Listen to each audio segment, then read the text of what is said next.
اعوذ باللہ من الشیطان الرجیم، بسم اللہ الرحمن الرحیم۔ السلام علیکم ورحمۃ اللہ وبرکاتہ۔ اللہ کا یہ نام کیل پر دم کرو، دیوار میں ٹونک دو، رزق کی برسات اتنی دولت آئے گی۔ جو بندہ چار کیل لے کر اس پر اللہ کا نام جو آپ کو بتائیں گے پڑھ کر گھر کے چاروں کونوں میں لگا دے گا، اس نام کی برکت سے اللہ تعالیٰ آپ کو غنی کر دے گا۔ قرآن پاک کے ہر لفظ میں شفا ہے۔ جب بھی کوئی پریشانی آیا کرے تو آپ قرآن پاک کھول لیا کریں، جو آیت سامنے آئے اگر ترجمہ والا ہے اسے پڑھا کریں اور مطلب اخذ کیا کریں۔ قرآن کیا کہہ رہا ہے؟ مصیبت میں نماز اور قرآن تمہارے ساتھ ہے۔ اللہ تعالیٰ سے گر گڑا کر دعا مانگے کہ مالک کائنات میرے حالت پر کرم کر دے اور مجھے میری منزل مقصود پر پہنچا دے، جو پریشانی میں مبتلا ہو اس سے نکال دے۔ آپ نے اس وظیفے میں کرنا یہ ہے کہ یا رزاق ہو یا رحیم ہو، اس کو تسبیح پر پڑھنا ہے۔ کیلیں آپ نے سامنے رکھ دینی، دو نوافل حاجات کر پڑھ کر نماز پر بیٹھنا ہے۔ ہر کیل پر آپ نے یا رزاق ہو یا رحیم ہو کی 100 تسبیح کرنی ہے۔ ہر کیل پر آپ نے یہ عمل کرنا ہے۔ یہ ساری زندگی کا عمل ہے۔ آپ نے یہ کیلیں اپنے گھر کی چاروں طرف کی دیواریں ہیں ٹونک دینی ہیں، اور اس کو جاری رکھنے کے لیے آپ نے ہر منگل والے دن رات کو فجر کی اذان سے پہلے 1 گھنٹہ پہلے اٹھنا ہے، یا رزاق ہو یا رحیم ہو 10 بار پڑھ کر 4 دیواروں پر پھونک دینا ہے، یعنی جو چاروں طرف دیواریں ہیں اس پہ پھونک دینا ہے۔ اس عمل کے کرنے سے انشاءاللہ رب کی بہت نوازش ہوگی۔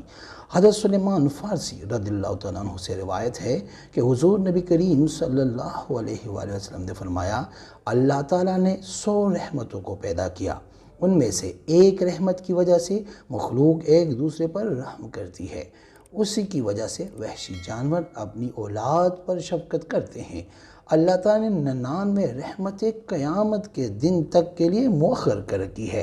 حضرت عبداللہ بن عباس رضی اللہ تعالیٰ عنہما بیان کرتے ہیں کہ حضور نبی اکرم صلی اللہ علیہ وآلہ وسلم نے فرمایا، اللہ تعالیٰ نے 100 رحمتوں کو پیدا کیا، جن میں سے ایک رحمت کو اس نے سارے مخلوق کے درمیان تقسیم کر دیا اور 99 کو قیامت کے دن تک کے لیے محفوظ کر دیا۔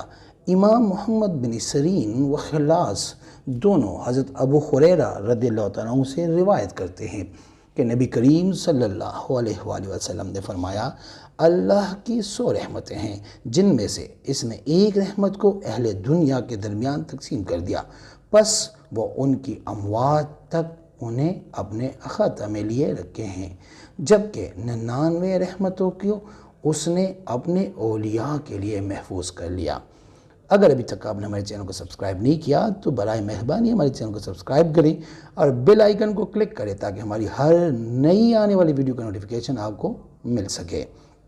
اللہ تعالیٰ اہل دنیا پر تقسیم کی جانے والی رحمتوں اور باقی 99 کو اپنے قبضہ میں لینے والا ہے، پھر قیامت کے دن وہ ان 100 رحمتوں کو کی اپنے اولیاء پر تکمیل کرے گا۔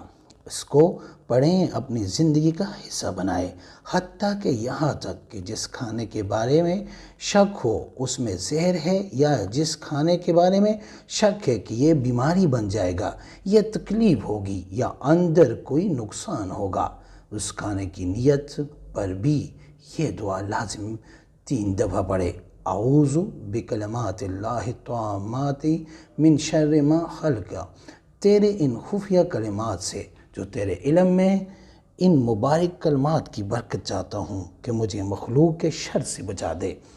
بیوی ہے تو شوہر، شوہر ہے تو بیوی، میں نے اولاد بڑی امیدوں سے لی تھی، پر آج یہ مخلوق میرے لیے شر کا، ذلت، تباہی اور بے سکونی کا ذریعہ بن چکی ہے۔ مولا مجھے اس کی شر سے بچا لے۔ مولا میں تجھ سے صبح بھی خیر مانگتا ہوں، مولا میں تجھ سے شام کو بھی خیر مانگتا ہوں، مولا جو دیا اس پہ بھی خیر ہے، مولا جو نہیں دیا اس پر بھی خیر ہے، مولا میری ساری تمناؤں میں وہ دے دے جس میں میرے لیے خیر ہو اس کو پڑھیں، اپنی زندگی کا حصہ بنائیں۔ انشاءاللہ وہ جو رحمتیں ہیں وہ آپ پہ بھی ہوگی۔ حتیٰ کہ یہاں تک کہ جس کھانے کے بارے میں شک ہو اس میں زہر ہے، یا جس کھانے کے بارے میں شک ہے کہ اس میں بیماری یا تکلیف ہوگی یا اندر کوئی نقصان ہوگا، اللہ آپ کا اور ہمارا حامی و ناصر ہو۔ اس وظیفے کی اجازت سب کو ہے، کوئی بھی یہ وظیفہ کر سکتے ہیں۔ امید کرتا ہوں آج کی ویڈیو آپ کو پسند آئی ہوگی۔ اگر پسند آئی ہے تو برائے مہربانی اس کو لائک کرے، شیئر کرے تاکہ دوسرے بھی اس سے فائدہ اٹھا سکے، اور ہمارے چینل کو بھی لازمی سبسکرائب کریں اور بیل آئیکن کو کلک کریں تاکہ ہماری ہر نئی آنے والی ویڈیو کا نوٹیفیکیشن آپ کو مل سکے۔